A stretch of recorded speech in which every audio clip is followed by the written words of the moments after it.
but allegedly Tesla is meeting their New York hiring requirements at not just at Giga 2, but also in the state of New York. So it looks like they've combined a couple facilities to meet their numbers. But what's exciting is that Gigafactory 2 is now also manufacturing the supercharger version 3 equipment. So it looks like they might be getting ready for their wide rollout in the nation, which is phenomenal. Russell was impressed with how many people they magically got to meet their requirement when just weeks ago they were not meeting their number, allegedly. Well, I think the argument here was that the thought of the Buffalo factory was not even close to meeting the employee requirement, and then magically they were allowed to include every employee in the state of New York, which previously didn't calculate into the formula. That just seemed that was the weirdness going on, fudging the numbers. It did look that way for sure. Yeah. But if it keeps them in business, if it helps them get profitable, if it helps them make product, hopefully we will all benefit from this eventually. And I'll just add, here's the thing. Look at Elon Musk's duplicitousness, Tesla's manipulation of a stupid Florida incentive or a stupid New York incentive that they really never should have gotten isn't the issue that really irritates me at base. What really irritates me at base is the stuff that was planned to do in Buffalo was super important to everybody. Yes. Super important to get solar into houses, to build batteries, to do all this stuff. And instead of doing that, they fucked it up and haven't done it. That's what irritates me. Yeah. So the people of New York lose $400 million. Whatever. No, I can totally see that.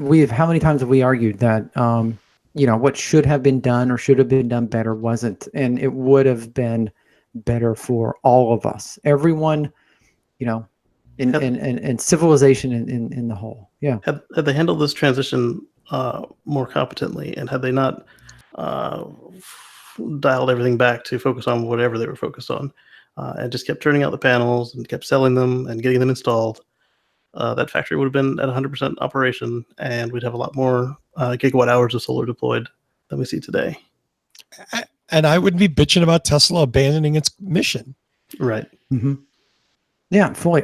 We've said it so many times on this show. We would love to see more and more houses with Tesla solar roofs. We would just love to see it. So bring it to market, build it, do it. Well, I mean, even if they had just done the regular panels, done a lot more of them instead of, I mean, you can still do the solar roof at the glacial pace it's running at, but the retrofit panels are very important. Without them, this doesn't happen. Yeah, it was the three-pronged dream, right? Solar panel, home storage, electric car. Right.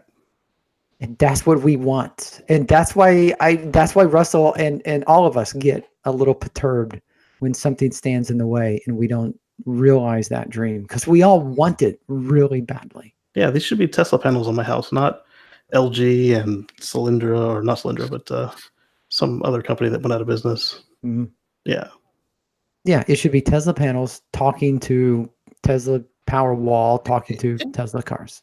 Yeah, I mean, I push for every American company that makes solar panels, and failing that, I push for anybody that's going to put solar panels on their house, because that's a step in the right direction. Not just Tesla, but yeah. Right. Yeah. Mm-hmm. I mean, the technology is what we need. We'll just reduce our carbon requirements and make ourselves more stable and more energy independent. I mean, look at what Europe is able to do with their wind and their solar and their geothermal. How many times has the UK gone off coal in the past year, 2 years? Like literally minutes, hours without any coal consumption. It's incredible. Yeah, exactly. And as much roof space as we have, how many houses and then flat roofs, in cities and everywhere. It should be a no-brainer. And I just don't understand why we're not there yet. Because we don't want to be.